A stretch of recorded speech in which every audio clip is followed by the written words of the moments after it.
Before we begin naming the 7 words a foolish man repeats, we must first understand why language matters more than most people realize. Think about this. Every sentence you speak trains your brain to believe something about yourself, about others, and about what is possible. Words are not air vibrating in space. They are mental architecture. They build identity. They sculpt emotion. They limit or expand destiny. Marcus Aurelius wrote, "The soul becomes dyed with the color of its thoughts." Today, neuroscience echoes him. Repeated speech forms neural patterns that determine confidence, focus, and resilience. Yet, most men speak without awareness. They speak to fill silence, to seek validation, to prove they exist. And in doing so, they program mediocrity into their subconscious. The 7 words we will confront in this journey are deceptively simple. They feel reasonable. They sound harmless. But each one carries a hidden philosophy of weakness.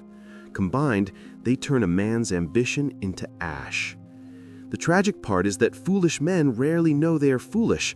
They believe they are realists. To understand this, imagine standing at the edge of your potential. Before you are opportunities, challenges, dreams, people. Behind you are regrets, failures, excuses, tiny choices that slowly hardened into habits. A wise man steps forward. A foolish man speaks fear, speaks doubt, speaks guilt, speaks blame. He doesn't know his words betray him. Seneca taught, "We suffer more in imagination than in reality." And what fuels imagination? Words. Internal whispers become external habits. External habits become fate. Scroll through social media today and you'll see this tragedy everywhere. Cynicism is disguised as intelligence. Complaints are disguised as honesty. Defeatism is disguised as humility. And sarcasm? It's treated like wit, when in truth, it's often fear wearing a mask. We have built a culture where weakness sounds profound, where vulnerability is performed, not practiced, where misery earns applause. Modern men do not lack opportunity, they lack a language of power. Epictetus, who lived as a slave before becoming one of the most respected Stoic teachers, warned, "It's not what happens to you, but how you react to it." Reaction begins with interpretation. Interpretation begins with language. Say something foolish enough times, and you will believe it. Believe it long enough, and you will become it. And here is the danger. Most foolish speech hides behind rationality. "I'm just being honest. I'm only saying the truth." These statements feel noble, but they are often excuses for laziness, pessimism, or insecurity. The foolish man protects his stagnation with elegant words. The wise man attacks his stagnation with silent action. Before we reveal the 7 corrupting words, I want to take you deeper into the psychology of a foolish man. He is not unintelligent. In fact, many foolish men are clever. Their downfall is not IQ, it is emotional cowardice. They know they could try, they know they could start, they know they could improve, but action demands vulnerability. Action risks embarrassment. So instead, they speak. They rationalize, they narrate their paralysis. They build a story where failure is inevitable so they never have to attempt success. Their speech becomes a cage, padded with comforting lies. They are prisoners who decorate their bars and call it home. And you, reading this now, may already feel a sting, a quiet recognition that some of these words live in your mouth too often. That's good. Growth begins when discomfort becomes a teacher. We will expose these words one by one, not to shame you, but to sharpen you. Because the wise man is not the one who never speaks foolishness. He is the one who recognizes foolishness early and cuts it at the root. When we arrive at the 7th word, you will feel a shift. It is the most seductive of them all. It masquerades as virtue. It sounds responsible. but it rots your discipline from the inside. When you finally see it clearly, you will never speak it again. And in that silence, you will reclaim power you didn't realize you surrendered. Before we expose the first foolish word, pause and consider how often modern men speak reactively rather than intentionally. Language today is impulsive. People blurt opinions on social media without reflection, complain about circumstances they've never tried to change, and speak as though the universe owes them understanding. But imagine a man living in Rome 2,000 years ago, waking each morning with a silent ritual, to measure his words, to treat speech as sacred, to view conversation as an expression of character. Marcus Aurelius wrote in Meditations, "Pay attention to what is being said, not who is speaking." But foolish men reverse this. They focus on personalities, not principles. They chase validation over truth. Their words become tools for attention, not transformation. And that's why the first foolish word is so dangerous, though we won't name it quite yet. Instead, we'll glimpse its effects in the life of someone who might feel uncomfortably familiar. Meet Adrian. You might know someone like him, or be more like him than you'd care to admit. In high school, he showed promise. Teachers whispered he could be something special if he just applied himself. But applying himself required work, discipline, and discomfort, so he found comfort in speaking instead. When confronted with responsibility, Adrian would shrug, laugh, and default to the first foolish word on our list. At first, it sounded playful, harmless, maybe even self-aware. But repetition hardened it into identity. By 25, Adrian's vocabulary had become a defense system, protecting mediocrity. Friends asked about his goals, he'd laugh it off. Family urged him to pursue opportunities. He'd minimize every challenge with that same single word. It became an easy escape hatch from discomfort, a verbal shield from expectation. And while others quietly advanced, Adrian's world shrank. Seneca warned, while we waste our time hesitating and procrastinating, life is slipping away. But foolish speech masks procrastination as personality. People laugh, joke, or dismiss responsibility to appear carefree. They confuse apathy with confidence. Modern psychology calls this cognitive dissonance reduction, when a person feels internal discomfort because their actions don't match their potential. They change their beliefs or their speech to feel better. Instead of rising to the challenge, they downplay the challenge. Instead of admitting fear, they verbalize indifference.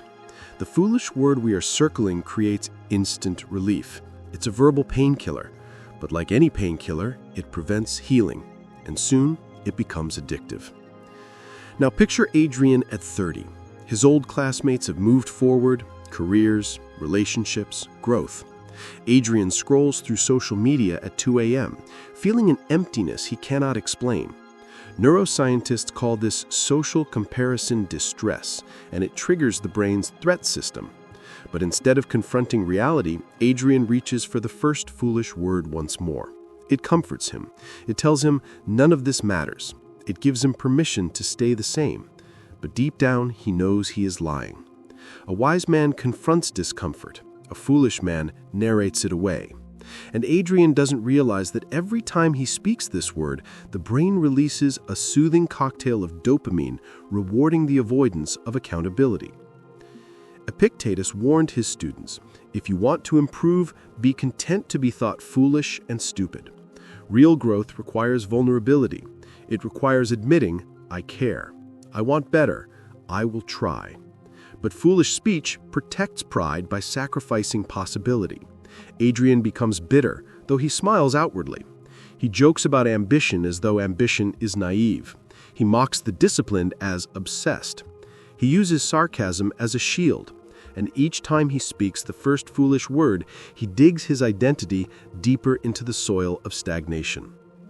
Cleanthes, successor to Zeno of Citium, taught his students that words shape ethos, character.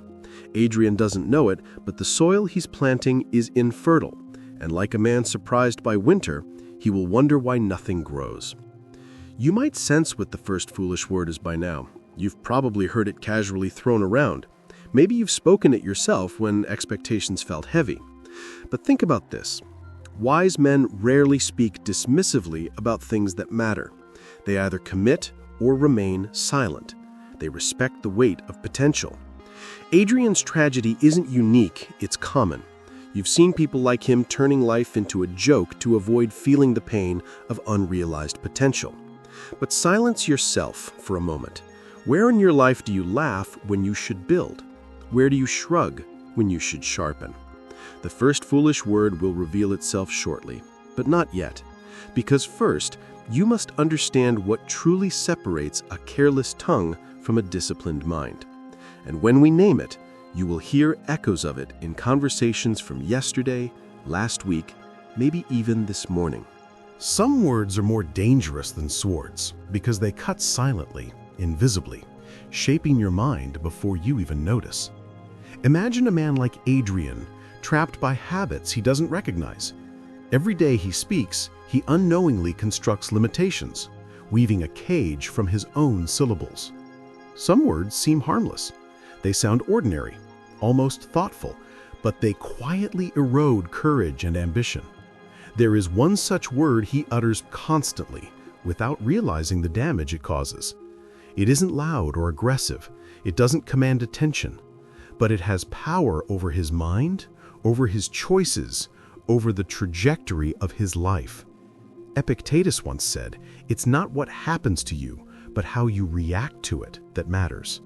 Yet Adrian reacts instinctively, allowing the consequences of this single word to dictate his emotional rhythm.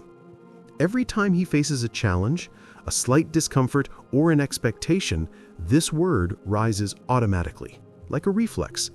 It masks fear as calm, avoidance as cleverness, and laziness as practicality. Neuroscience today confirms what the Stoics intuited centuries ago. Repeated mental patterns, reinforced by language, reshape the brain. The more Adrian utters this word, the more his neural circuits harden around avoidance and inaction. His life shrinks without him noticing. He laughs, shrugs, excuses himself, but the silent cost is immense. Stoics call such traps externals, circumstances or words outside virtue that appear harmless yet quietly corrode the soul. This word is an external force, shaping Adrian without his consent. Now, consider your own life. You might hear a similar whisper in your mind. It arises when you hesitate, when fear lingers, when responsibility feels uncomfortable. It disguises weakness as rationality and discomfort as impossibility. You might recognize its effect, the paralysis, the shrinking, the settling for less than you know you can achieve. Seneca wrote, "We suffer more in imagination than in reality."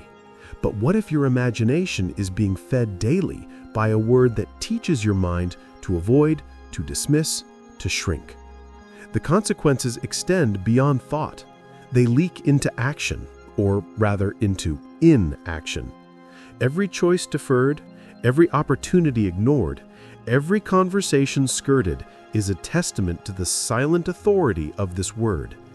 Adrian's story is filled with examples you may find painfully familiar. At work, when asked to volunteer for a challenge, he hesitates. That internal word creeps in, dulling motivation, excusing delay, whispering, "Just this once, don't bother."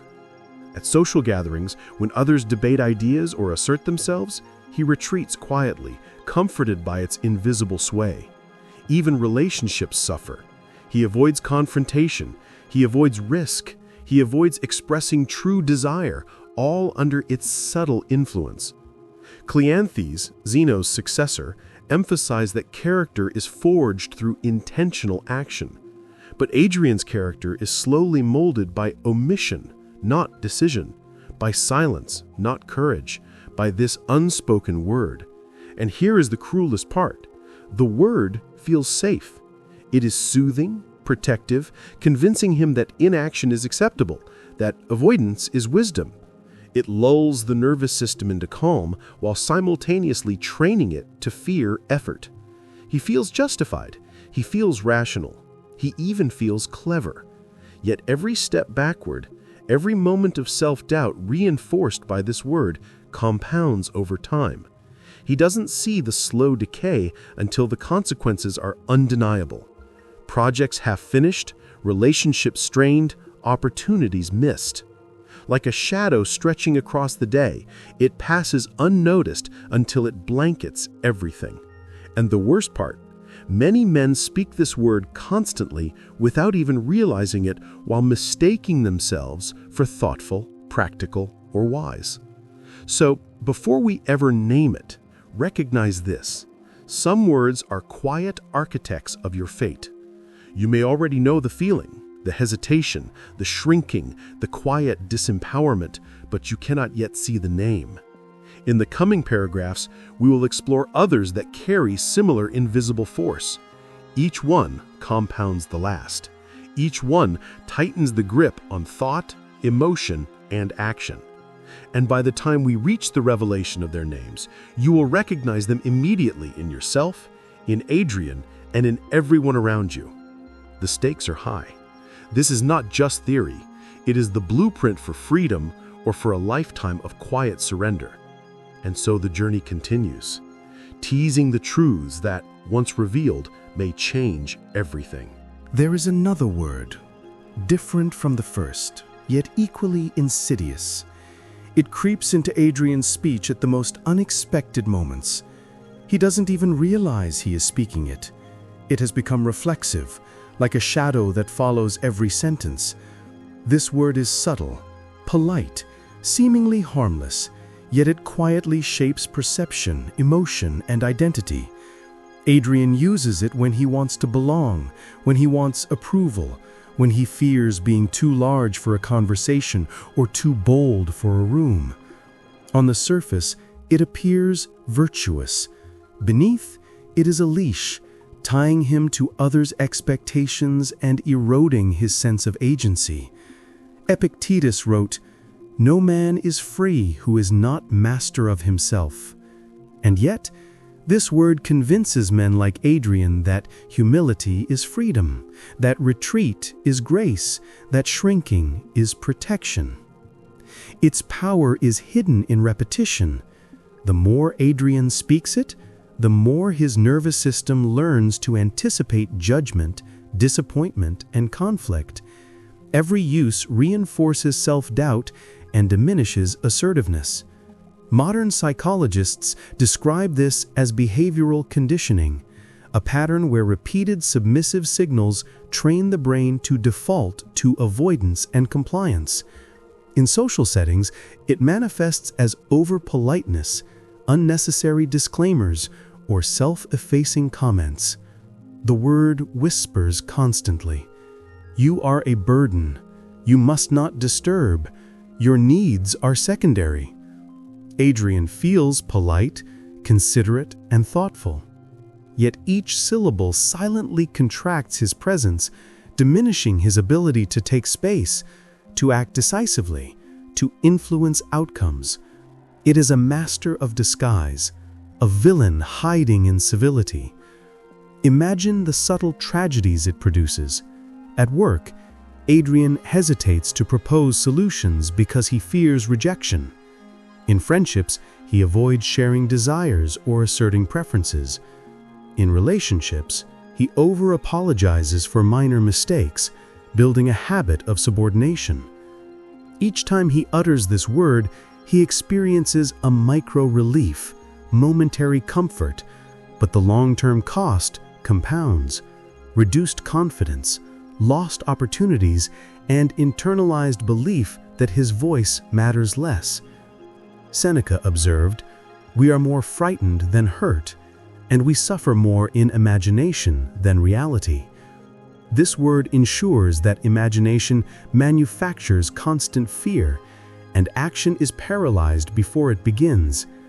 Even more dangerous is how the word disguises itself as virtue. Adrian believes he is being polite, careful, or thoughtful. To outsiders, his speech seems gracious, but the truth is subtle.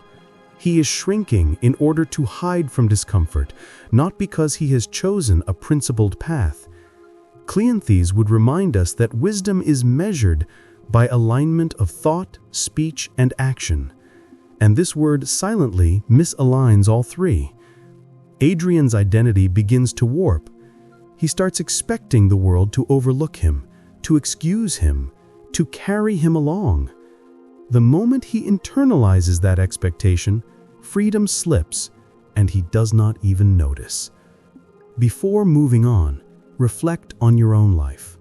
When do you retreat behind politeness or caution? When do you minimize your presence, offer disclaimers, or over-apologize?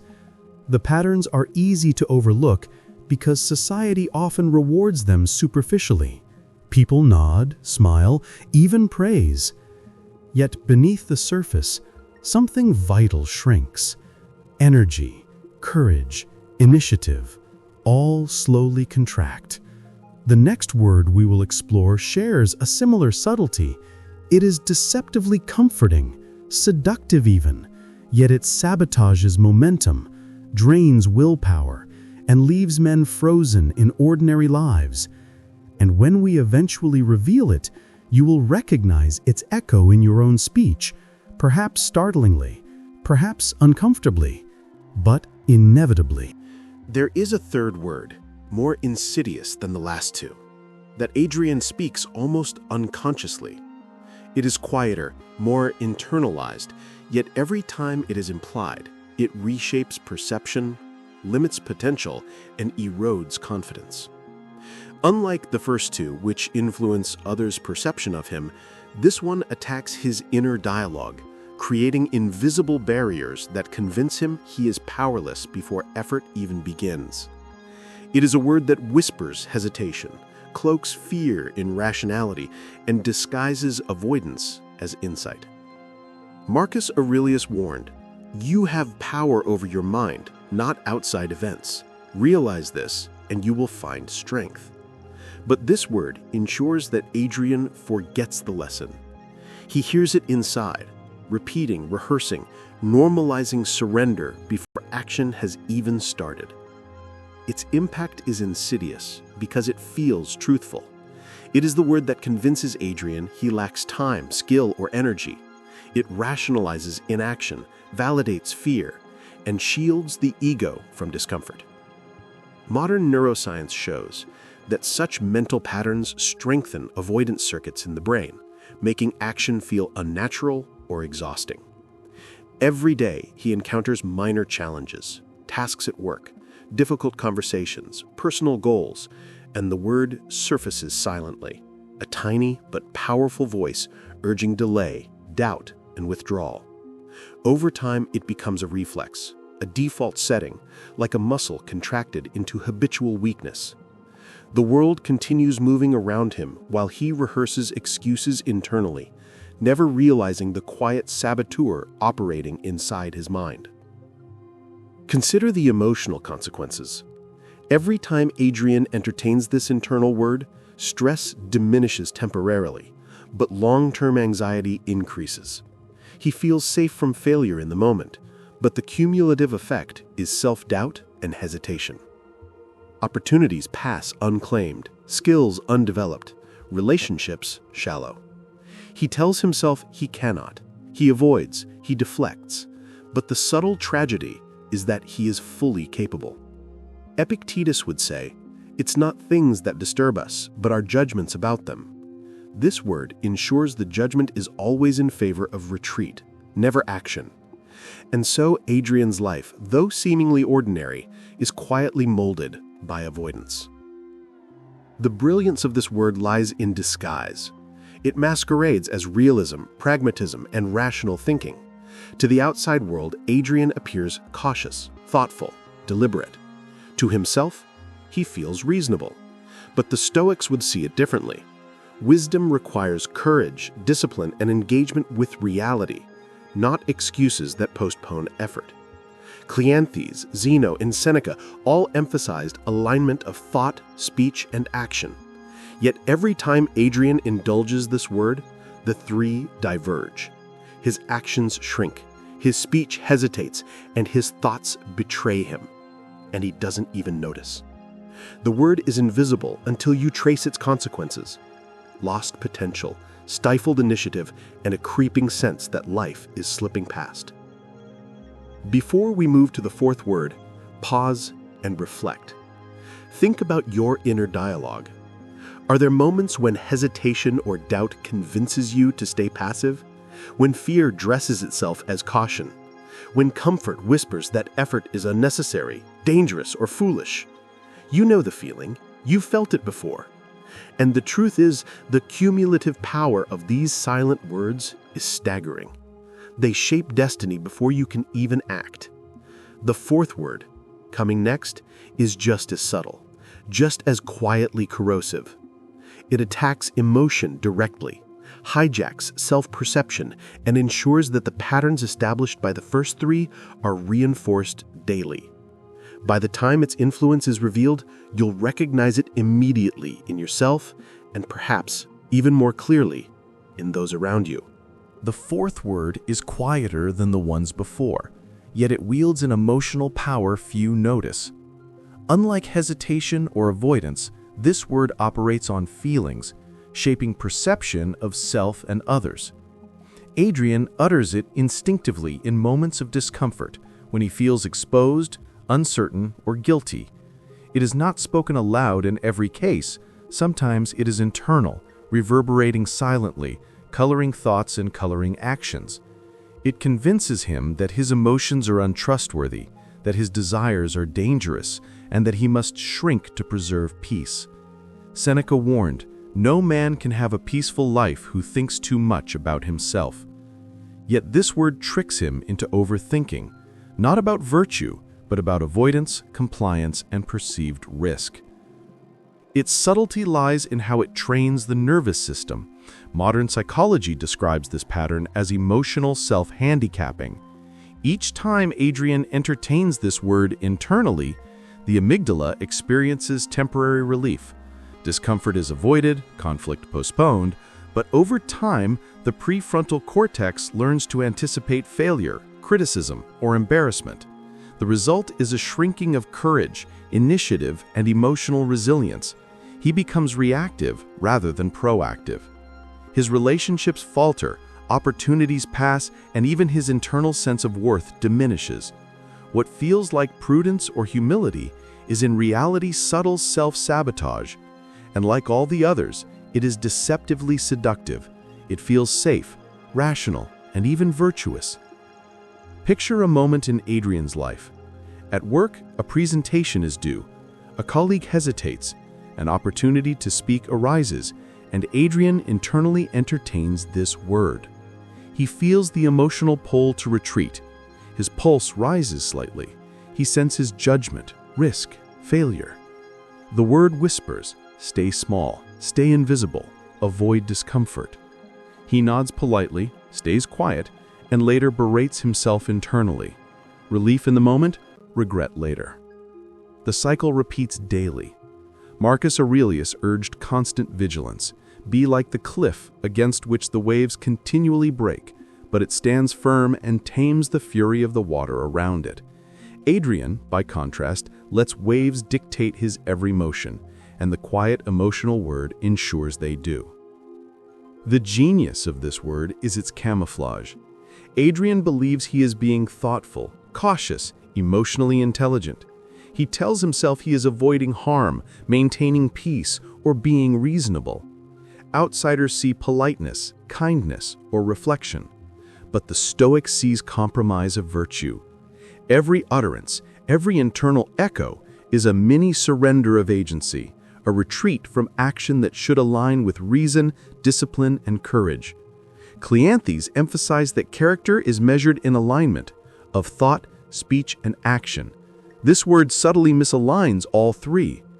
Adrian's life contracts around it, invisible to him, noticeable only to those who observed the slow erosion of potential and confidence over years. Before moving to the fifth word, pause to reflect. Where in your own life do emotions convince you to retreat or remain passive? When do feelings masquerade as wisdom while actually enforcing avoidance? The consequences are profound: diminished initiative, muted voice, and shrinking presence. The fifth word is different. It attacks the mind's perception of time itself, convincing men that delay is acceptable, that opportunity can be deferred indefinitely. When we eventually reveal it, you'll recognize it instantly, the familiar pull, the hidden habit, the subtle theft of days, months, even years. And only when we see it fully will the silent architecture of these words become clear. The fifth word is the most seductive yet. It is soft, seemingly rational, and even comforting, but it steals life silently, day by day. Adrian encounters it whenever he delays, defers, or hesitates to act. Unlike the previous words, which shape his identity, emotions, or confidence, this one hijacks his perception of time itself. It whispers, "You'll get to it later. The moment isn't right. Tomorrow is sufficient." On the surface, it feels like prudence. In reality, it is the architect of stagnation, the thief of opportunity, the quiet assassin of potential. Marcus Aurelius warned, "Never let the future disturb you. You will meet it, if need be, with the same weapons of reason which today arm you against the present." Yet this word convinces Adrian to wait, deferring mastery, courage, and action. Its danger is in repetition. Each time Adrian listens to this word, his brain's avoidance circuits reward him. Temporary comfort is felt in the present, the tension eases, the risk diminishes. But the long-term cost is catastrophic.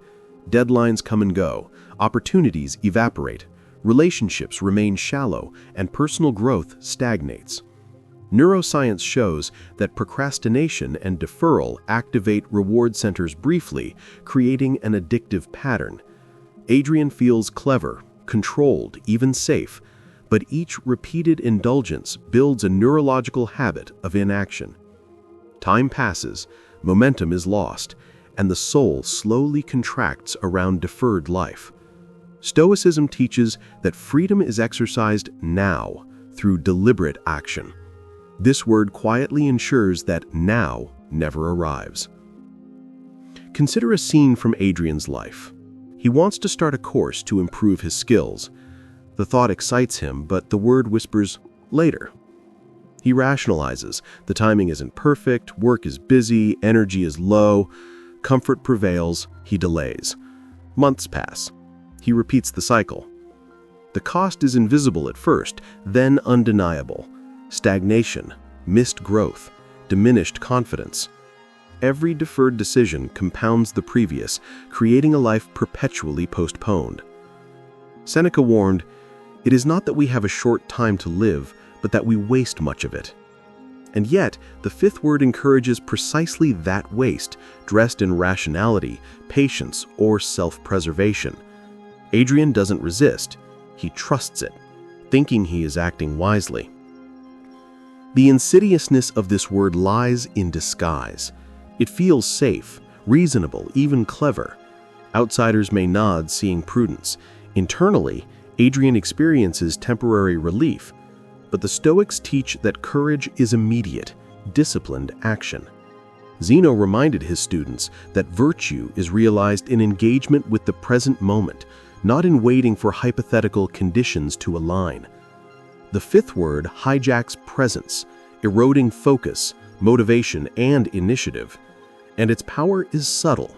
It does not shout, it whispers. By the time its consequences are obvious, years may have passed unnoticed, leaving only regret and the haunting question, what might have been if I had acted sooner? Before we move to the sixth word, pause and reflect. Where in your life do you delay? How often does something important get postponed under the guise of reason, comfort, or prudence? Can you feel that pull even now as you read this?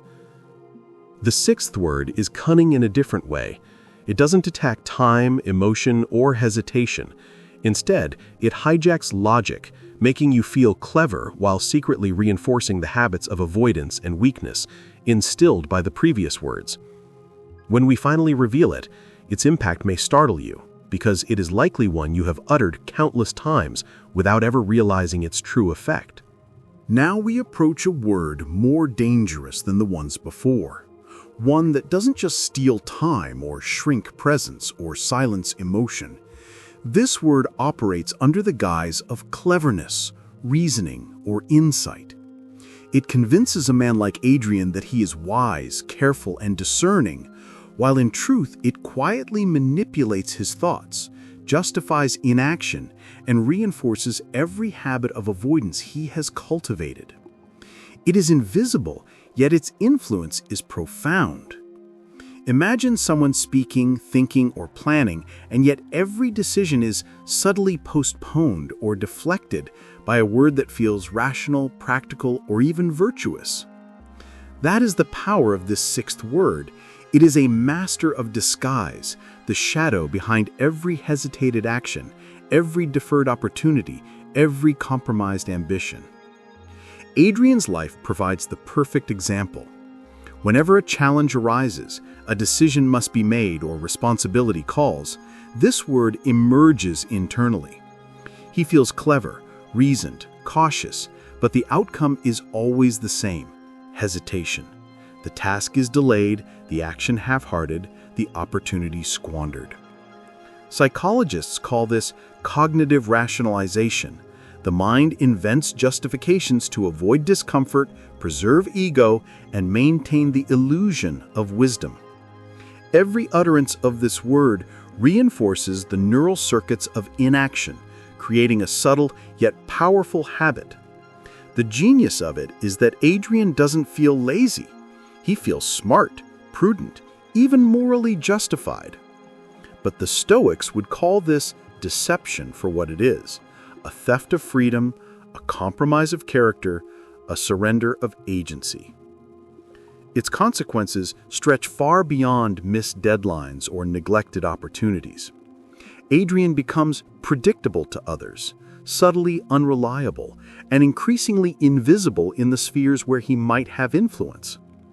He excuses himself from risks, rationalizes avoidance, and whispers the word internally until it governs thought, speech, and action. Marcus Aurelius repeatedly reminded himself that virtue lies in aligning thought, speech, and deed with reason. Every time Adrian succumbs, the alignment fractures. The word disguises retreat as prudence, weakness as insight, fear as wisdom. Outsiders may never notice, but internally, the cost compounds like compound interest on deferred potential, quietly reshaping identity and eroding confidence. Consider how seductive it is. Adrian feels in control, thoughtful, clever. Each justification appears rational, each excuse seems valid. The mind rewards him with temporary relief, reduced stress, a comforting sense of superiority over others who rush or misstep. But the reward is false. Behind the relief lies stagnation, contraction of capability, erosion of resilience. Epictetus warned that the foolish man is enslaved not by circumstance, but by his own judgments and words. Here, the judgment disguises itself as reason, the word as wisdom, the habit as prudence. Yet every hesitation, every rationalization, every internalized excuse tightens the chains around potential. And this is why it is the most dangerous word yet, because it convinces men they are clever while slowly destroying them. And here is where the tension rises. The seventh and final word, the culmination of all these invisible forces, is the most seductive, the most destructive, and the hardest to recognize. It operates like a siren, promising comfort, justification, and safety, while secretly consolidating all the damage wrought by the previous six. By the time Adrian, or any of us, confronts it, the consequences are already layered, complex, and emotionally potent. It is the word that steals ambition, silences courage, and makes us feel entitled to inaction. In the next paragraphs, we will begin to unravel the identities of these words, revealing their names, their mechanisms, and their lethal consequences. Only then will you see the full architecture of the silent tyranny and recognize it in yourself, your colleagues, and the world around you. At last, it is time to begin unveiling the words that have silently shaped Adrian's life, and perhaps yours as well. The first word, subtle but all-encompassing, is whatever. You've heard it, spoken it, perhaps even defended it. On the surface, it seems casual, harmless, even dismissive of unnecessary conflict. Yet, in the life of a man like Adrian, it is a thief of attention, focus, and responsibility. Each utterance whispers indifference to the world, to relationships, and to self. Marcus Aurelius warned, "The impediment to action advances action. What stands in the way becomes the way." But when whatever dominates the mind, the impediment is ignored, bypassed, or minimized.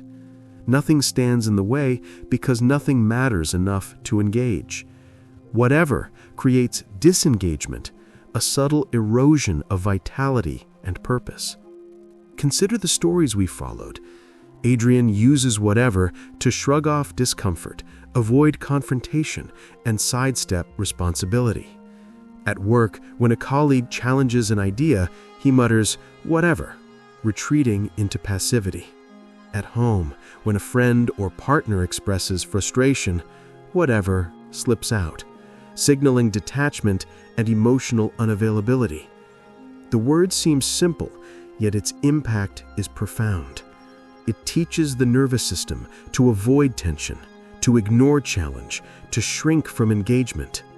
Neuroscience today shows that repeated patterns of avoidance weaken the prefrontal cortex's executive function and dampen dopamine's reward response to effort. Every whatever trends the brain to disengage, to retreat, and to resign before even trying.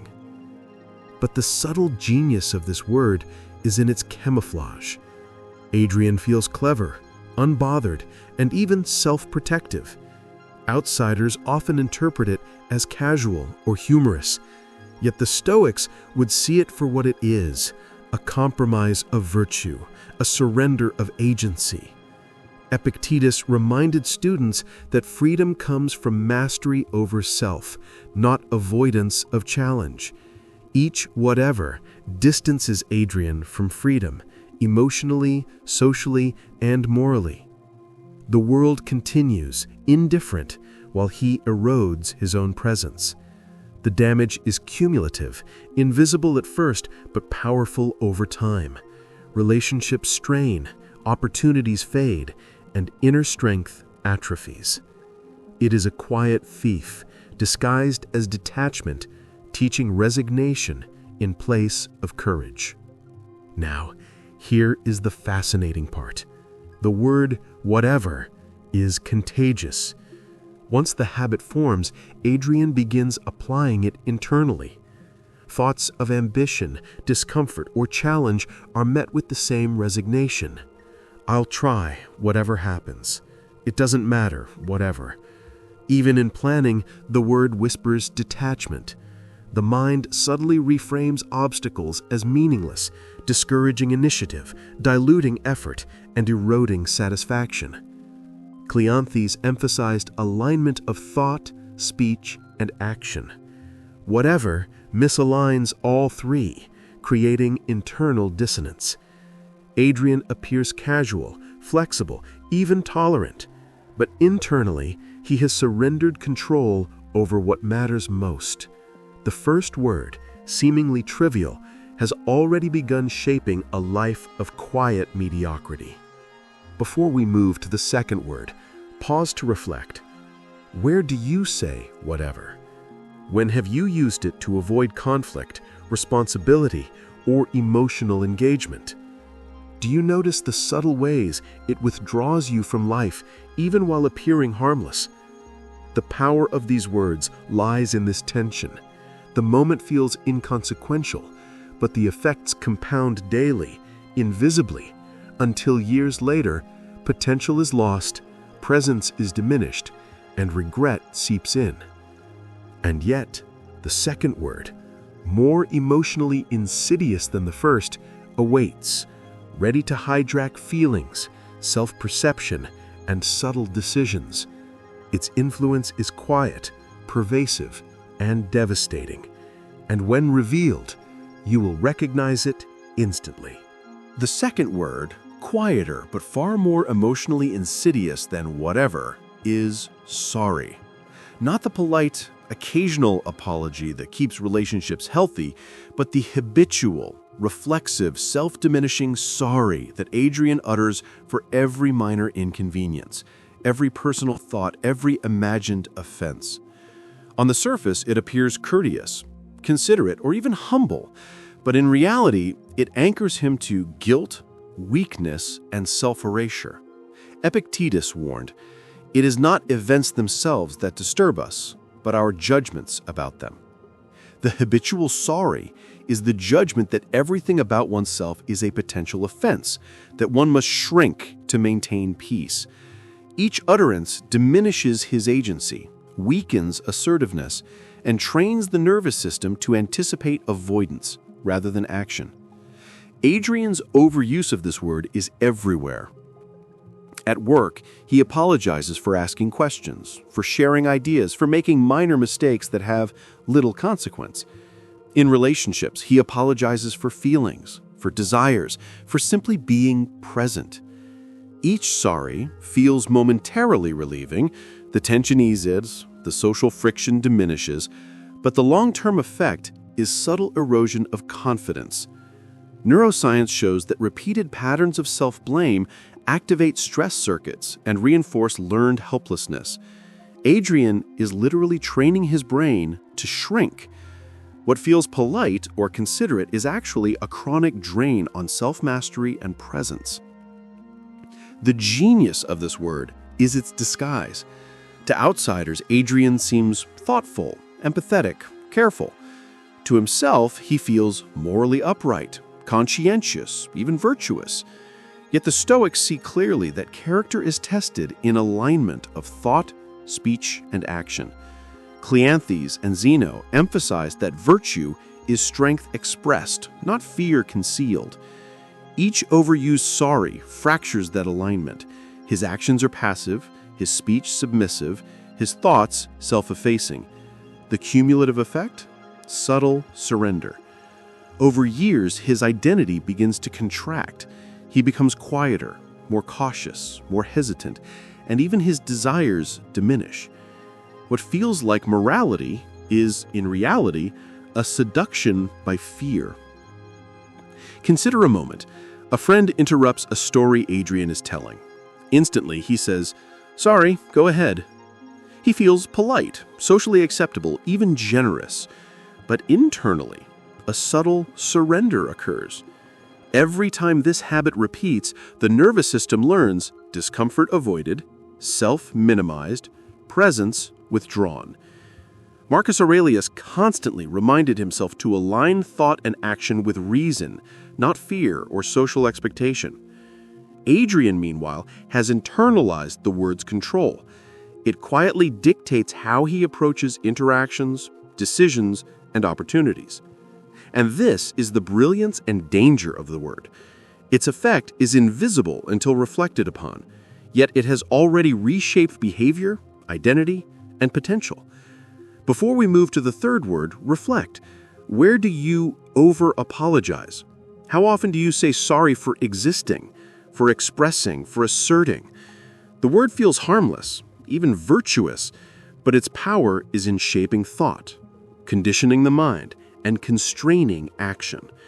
And the third word, the one that secretly hijacks ambition, effort, and possibility, is even more subtle. It disguises limitation as truth, fear as realism, and hesitation as reason. When revealed, it will resonate immediately because its presence is already woven into daily life, silently guiding choices while convincing the speaker they are being honest, reasonable, and rational. The third word, more cunning than whatever or sorry, is can't. It is deceptively small, but carries immense power over perception, action, and identity.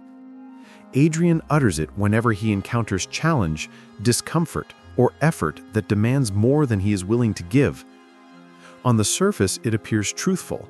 I truly cannot do this. I lack the skill, strength, or time. But beneath that honesty lies surrender, an invisible barrier erected in the mind that convinces him inaction is not only acceptable, but inevitable. Epictetus said, "No man is free who is not master of himself." Yet Kant ensures the opposite. The speaker becomes enslaved by perceived limits, blind to potential and capable effort. The danger of this word is subtle. Adrian rarely shouts it aloud. Often it lurks internally, shaping self-talk, coloring decisions, and eroding confidence. Neuroscience shows that repeated self-limiting beliefs strengthen neural pathways associated with avoidance and fear, while weakening circuits of action, resilience, and reward. Every time Adrian thinks, "I can't," the brain prepares for failure, rationalizes inaction, and diminishes effort. What feels truthful or rational is actually a habitual sabotage of capability, a silent thief of courage, discipline, and achievement. Over years, it compounds, manifesting not only as deferred opportunities, but also as diminished belief in one's own value. Adrian's life is full of examples. When a new project arises at work, he hesitates, mutters internally, and convinces himself, "I can't handle this." The words never leave his lips, but the effect is identical to giving up. The task is approached half-heartedly, avoided, or delegated. At home, he refrains from pursuing new challenges, learning new skills, or confronting difficult conversations. In relationships, he avoids expressing desires or setting boundaries. Every time the word acts as a barrier, silently instructing his mind that effort is impossible, struggle unbearable, and initiative unnecessary. What feels like realism is in fact a self-imposed prison. The Stoics called such self-imposed prisons externals misvalued, letting words, emotions, or perceptions of reality dominate action rather than reason and virtue. Marcus Aurelius repeatedly reflected that obstacles themselves are not destructive. It is judgment and response that matter. Kant hijacks judgment, convincing the speaker that limitation is inevitable, that effort is futile, that engagement is optional. Adrian's actions, speech, and thoughts gradually aligned with this limitation, producing patterns of avoidance, resignation, and self-doubt. And yet the genius of the word lies in its plausibility. It feels logical, realistic, even safe. Its effects accumulate quietly, invisibly, until they become identity. Before moving to the fourth word, consider your own life. Where do you tell yourself, "I can't"? In moments of challenge, ambition, or discomfort, do you hesitate, internalize, or retreat? That hesitation may feel practical or rational, but it is one of the most corrosive habits a mind can cultivate. The fourth word, the one that attacks emotion and subtly convinces men they are justified in shrinking, awaits. When revealed, it will feel like a mirror, instantly recognizable, deeply uncomfortable, yet strangely unavoidable. And the journey from the first word to the seventh will begin to reveal a hidden architecture of thought, speech, and behavior that shapes lives quietly, relentlessly, and inescapably. The fourth word, quieter than whatever, sorry, or can't, is but. At first glance, it appears rational, practical, even persuasive. Adrian uses it constantly, often without noticing, whenever he wants to justify hesitation, avoidance, or compromise. But seems harmless, a connector in conversation, a signal of reasoning. Yet its hidden power is devastating. It transforms insight into inaction, courage into excuse, and potential into deferral. Every but is a subtle mental lever, convincing him that limitations are real, discomfort is dangerous, and effort is optional. Cleanthes taught that character is revealed in alignment of thought, speech, and action. But misaligns all three, creating the illusion of wisdom while silently eroding discipline and self-mastery. Consider Adrian at work. A challenge arises, a new project, or an uncomfortable decision. He frames his thoughts internally. I do this, but... The continuation of the sentence never matters. The action is already inhibited. In social situations, he tempers opinions, reframes initiatives, or justifies retreat with but. To the outside world, he appears thoughtful, cautious, even strategic. Internally, however, he has surrendered agency. Neuroscience confirms that habitual rationalizations like this strengthen avoidance circuits and dampen action-driven neural pathways. Every but reinforces the idea that the present moment is insufficient, that effort is premature, and that retreat is prudent. The emotional cost is immense, yet subtle. Adrian feels clever, reasonable, and justified every time he uses it. Socially, he avoids friction. Emotionally, he evades discomfort. Yet the result is predictable: stagnation, diminished confidence, lost opportunities, and a subtle reshaping of identity. Marcus Aurelius reminded himself that virtue arises not from clever reasoning, but from disciplined action aligned with reason. But hijacks rationality, converting thought into inertia and cleverness into surrender. Over time, what was once a minor linguistic habit becomes an invisible framework, controlling choices, shaping character, and silently eroding self-efficacy. Before we move to the fifth word, the one that hijacks time, defers life, and convinces men they have unlimited opportunity, reflect. How often do you say "but" to justify hesitation or avoidance? When do clever rationalizations prevent action? The fifth word will feel immediately familiar because its effect is everywhere: in ambitions delayed, relationships deferred, projects left unfinished, and a mind trained to wait indefinitely. Once revealed, you will see how the first four words, whatever, sorry, can't, and but, form the foundation for subtle sabotage. The final three words, culminating with the most powerful of all, will show the full architecture of self-imposed limitation and, if understood, provide the keys to mastery over them. Now we step into the final stretch where the patterns of sabotage become undeniable. The fifth word, the one that hijacks time and convinces men to defer life itself, is later. Adrian relies on it constantly. A skill to learn, a conversation to have, a decision to make, always later. On the surface, later feels responsible, like he is waiting for the perfect moment, gathering information, or pacing himself. But beneath that veneer lies procrastination disguised as prudence. Every time he utters it, internally or externally, his brain experiences temporary relief, yet the cumulative effect is devastating. Opportunities vanish, momentum fades, and ambition shrinks. Seneca warned, "It is not that we have a short time to live, but that we waste much of it." Later ensures he wastes it quietly, daily, unknowingly. The sixth word, equally lethal, but more subtle, is "I know." Adrian speaks it to appear confident, clever, or informed. He uses it to end conversations, dismiss challenge, and assert authority without effort. To outsiders, it seems self-assured. Internally, it is a shield against curiosity, openness, and learning. Every "I know" convinces the brain that inquiry is unnecessary, effort is redundant, and reflection can be bypassed.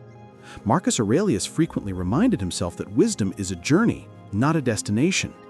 Yet the habitual "I know" hijacks humility, replacing it with the illusion of insight while subtly cementing inaction and avoidance. In essence, it stops growth before it begins, anchoring identity to perceived mastery rather than real mastery. And now the tension rises as we approach the seventh word, the most seductive, the most destructive, and the one that consolidates all previous habits of avoidance. Unlike the others, it operates as a siren, promising comfort, justification, and safety while silently enforcing retreat, hesitation, and passivity. Adrian encounters it in moments of fear, indecision, or emotional discomfort. It whispers that engagement is unnecessary, that restraint is virtue, and that desire for more is dangerous. Its true power is invisible, because the mind accepts its presence as reason, practicality, or prudence. By the time one recognizes it, its consequences are cumulative. Ambition is muted, courage is dulled, and potential remains forever unclaimed. Before we reveal it, reflect on the architecture we've built together. Whatever erodes engagement. Sorry weakens presence. Can't confines belief in capability, but rationalizes avoidance. Later steals time. I know halts curiosity. Each word alone is dangerous.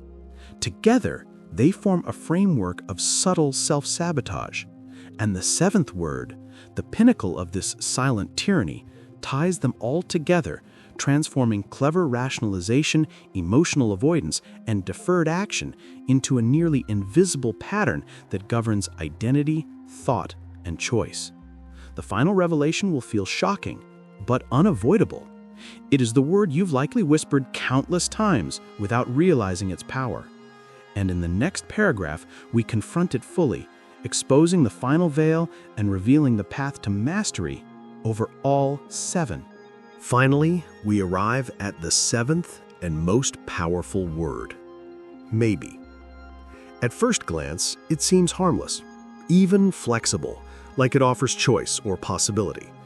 But in Adrian's life, maybe is the ultimate thief.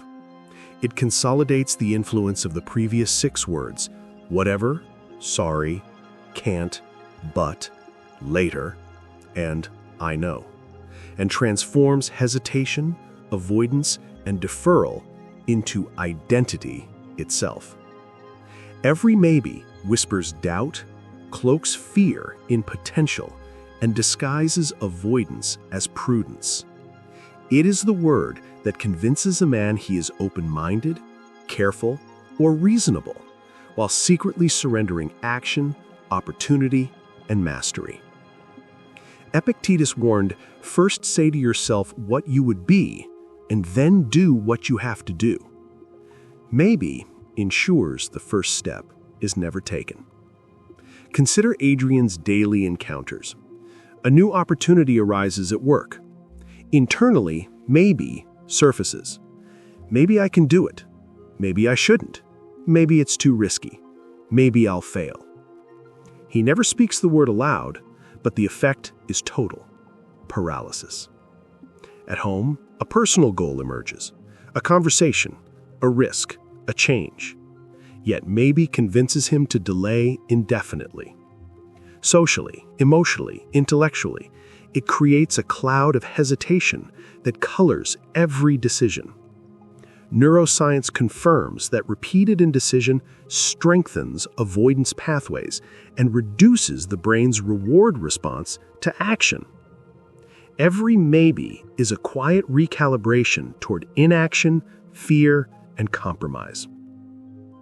The genius of maybe is its camouflage. It feels reasonable, cautious, and reflective.